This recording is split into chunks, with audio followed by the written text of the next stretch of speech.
여러분 반갑습니다. 회계를 좋아하는 김준우입니다. 저희는 재무회계 이론 파트의 유동자산에 대해서 학습을 이어 나가고 있고요. 지난 시간까지 우리는 단기금융상품에 대해서 강의 진행을 하였습니다.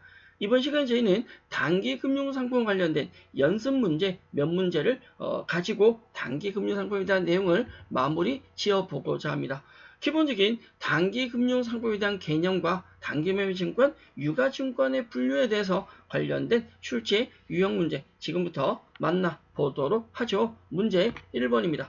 다음 보기 중 단기매매증권에 관한 설명으로 옳지 않은 것, 올바르지 않은 것을 물었습니다. 단기매매 차익 목적으로 보유하는 유가증권이 바로 단기매매증권이죠.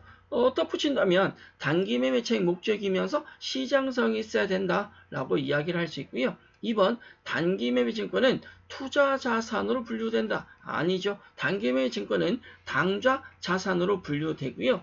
매도 가능이나 만기 보유, 지분법 적용 투자 주식의 경우는 기간이 1년 이상일 때 투자 자산으로 분류될 수 있습니다. 단기매매증권은 당좌자산이고요. 3번 단기매매증권을 취득한 이후에 기말에 공정가치로 평가해서 평가이익이나 평가손실을 인식하게 될 거고요. 그 평가이익이나 손실, 즉 평가이익은 수익이 되고요. 평가손실은 비용이죠. 이들은 단기손익에 반영되어서 단기순이익을 증가시키기도 하고 감소시키기도 합니다. 문제 1번의 답은 2번이고요. 문제 2번 다음 중 계정과목 분류가 다른 것이 무엇인가? 라고 물었는데 1번의 단기매매증권, 2번의 만기보유, 3번의 매도가능, 4번의 지분법 적용 투자 주식이 있을 때 보편적인 이 단기매매증권은 우리가 당좌 자산으로 분류를 하지만 나머지는 당좌 자산이 아니라 기본적으로 투자 자산으로 분류가 되는 항목입니다. 문제 2번의 답은 1번이 되겠고요.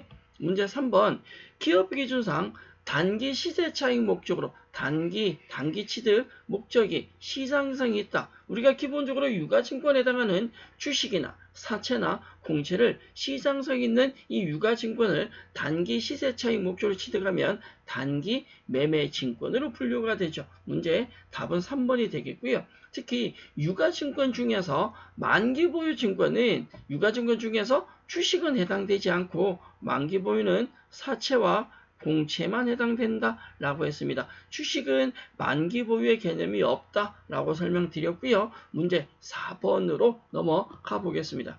시장성 있는 주식 A의 주식 10주, 좀 많이 사지 10주를 단기 매매 차익 목적으로 주당 56,000원에 구입한답니다. 그리고 수수료가 발생했다. 여기서 우리가 짚고 갈 건 이 기본적인 시장성 있는 주식을 단기 매매 증권으로 갈 것이냐, 만기 보유 증권으로 볼 것이냐가 가장 1차적인 핵심이 되죠.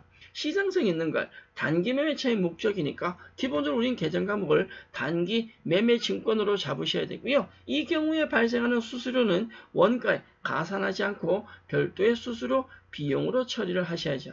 차변에 단기 매매 증권 수수료 비용, 대변에 보통 예금으로 처리가 됩니다. 문제 답은 2번이 되겠고요. 문제 5번 우리가 보유 중인 주식이 있다. 주식회사 어디야에 대한 주식도 있고 주식회사 스벅이라는 주식도 가지고 있다라고 가정할 때 이 주식에 대한 액면금액은 분명히 앞서 얘기 드렸습니다. 우리가 주식에 액면금액은 필요가 없습니다. 얼마에 취득했느냐? 취득금액이 10만 원이고 이 금액의 공정금액, 공정가치가 8만 원이다 라고 한다면 첫 번째 주식은 평가손실이 마이너스 2만 원이 발생할 거고요. 두 번째, 취득금액이 2만 원인데 공정가치가 3만 5천 원이다 라고 한다면 이건 플러스죠. 평가이익 15,000원이 발생할 겁니다. 주식의 취득금액과 공정금액을 비교를 해서 기본적인 평가손실과 평가이익이 나왔는데 금액 비교하면 최종적으로 평가손실이 5,000원 발생할 거고 평가손실에 의해서 단기매매증권이 평가손실, 단기순 이익이 감소시키는 결과를 가져올 겁니다. 문제 5번의 답은 2번이 되겠고요.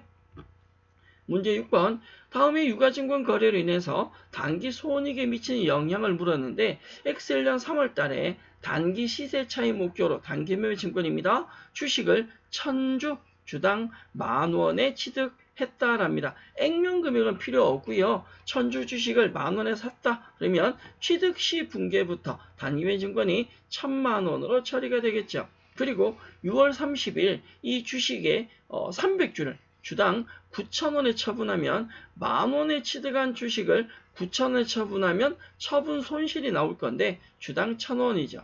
전체 300주니까 30만원의 단기 매매증권 처분 손실이 발생할 겁니다. 하단 관련된 회계 처리 확인해 주시고요. 단기 매매증권 처분 손실을 발생했기 때문에 단기순이익이 감소하는 결과를 가져오겠죠. 얼마 감소하냐? 30만원 감소하게 됩니다. 문제의 답은 2번이 되겠네요. 이번 시간 저희는 단기 금융상품, 주로 단기 매매 증권과 관련된, 유가증권 관련된 예제 문제 간단하게 정리해 드렸고요. 다음 시간부터 저희는 매출채권, 그리고 그 매출채권에 대한 대손에 대해서 학습해 보고자 합니다. 사실 저희가 앞쪽 파트에서 유가증권에 대한 내용을 전부 다 할 수는 없고요. 유가증권에 대한 핵심적인 내용은 뒤쪽에서 만날 건데 뒤쪽에서 하기 전에 당좌자산 관련된 일부 내용에 대해서만 정리해 드렸습니다. 전체 내용은 아니니까 학습한 일부 내용에 대해서는 조금 제대로 정리해 주시고 다음 내용으로 넘어가시면 좋겠다라는 생각이 들고요. 특히 단기 금융상품이나 유가증권도 중요하지만 저희가 다음 시간부터 학습할 바로 매출채권과 대손은 더 중요하기 때문에 조금 긴장하시고 내용 접해 주시면 좋겠다라고 생각합니다. 기본적인 단기 매매증권, 단기 금융상품에 대한 연습 문제는 여기까지 마무리하고요. 저는 매출채권과 대손이라는 내용을 가지고 다음 시간 학습을 더 이어나가도록 하겠습니다. 여러분 수고하셨습니다.